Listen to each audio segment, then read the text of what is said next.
দীর্ঘদিন অসুস্থ থাকার পর সাবেক প্রধানমন্ত্রী ও বিএনপির চেয়ারপারসন বেগম খালেদা জিয়া জানুয়ারির প্রথমার্ধে চিকিৎসার জন্য লন্ডনে যাচ্ছেন। বিএনপির জাতীয় স্থায়ী কমিটির সদস্য ও খালেদা জিয়ার প্রধান চিকিৎসক অধ্যাপক ডাক্তার AZM জাহিদ হোসেন গতকাল এ তথ্য নিশ্চিত করেছেন। বেগম জিয়ার বিদেশ যাত্রা নিয়ে সুনির্দিষ্টভাবে কোনো তারিখ এখনও নির্ধারিত করা হয়নি বলে তিনি জানান।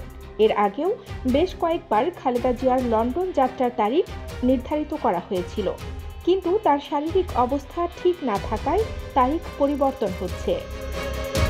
গত মঙ্গলবার রাতে সোশ্যাল মিডিয়ায় খালেদা জিয়ার বিদেশি সঙ্গীদের একটি তালিকা ছড়িয়ে পড়ে।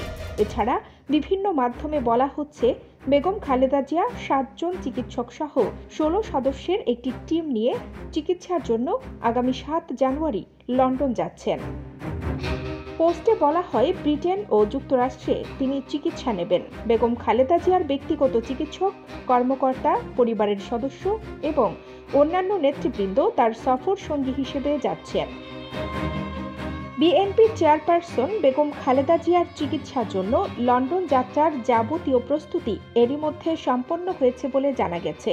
পররাষ্ট্র মন্ত্রণালয় তার আসন্ন সফরকে নির্বিঘ্ন করতে প্রয়োজনীয় সব পদক্ষেপ নিয়েছে। এই সফরে বেগম খালেদা জিয়া ভিআইপি প্রটোকল পাবেন। ফেরার পথে ওমরাহ করতে সৌদি আরব যাবেন। আওয়ামী লীগ সরকারের আমলে 2018 সালের 8 ফেব্রুয়ারি থেকে দুর্নীতির 2 মামলায় খালেদা জিয়াকে কারাদণ্ড দেওয়া হয়েছিল। তখন 2 বছরের বেশি সময় তিনি কারাবন্দী ছিলেন।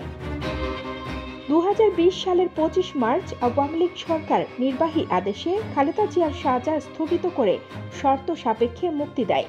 এরপর 6 মাস পর পর আবেদনের পরিপ্রেক্ষিতে তার সাজা স্থগিত করে মুক্তির মেয়াদ বাড়াচ্ছিল সরকার।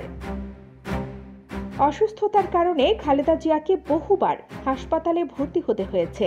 দিনের পর দিন তাকে হাসপাতালে কাটাতে হয়েছে।